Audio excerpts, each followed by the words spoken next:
الناموسيه طبعا وجمال الناموسيه. البيبي طبعا لا غنى عن الناموسيه. دي بتتفتح كده يا جماعه وبنام فيها الطفل كده وبتتقفل على البيبي. بتحطها بقى على السرير، على الكومودينو، في المطبخ، في الصاله، في اي مكان انت فيه، في رحله، على البحر، في اي حته بتحط فيها البيبي زي ما انت شايفه كده. وبنام عليها سهله الشيل ومفيش اي حاجه بتطولها ولا حد يفتح عليها ولا اي حاجه، وبتتغسل عادي مفيش ادنى مشكله برده. ديت برده متبطنه فايبر معالجه طبعا، وقطن طبعا يا جماعه. ديت قطيفه قطن عشان ما نحررش البيبي، وكثافتها عاليه جدا. ده الوانها ولاد وبنات، البامبا والاصفر والاحمر. ودي منها حجم اكبر شويه لو في توأم او لو طفل كبير، يعني ممكن تاخد اكتر من سنه، ممكن سنتين 3 سنين ينام فيها عادي. ناس كتير بتاخد الحاجات ديت طبعا ومنهم مش ملحقين على الناموسيه طبعا. بتنام فيها برضو البيبي كده وبتتقفل على البيبي.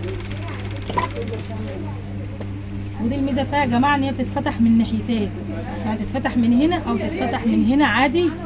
ممكن تشال عالي وتشال سرير عادي في اي مكان، برضو تتحط برضو في المطبخ، في الانتريه، في اي مكان. ومعاه مخده كلهم، معاهم مخده كده. ودي موسيقى برضو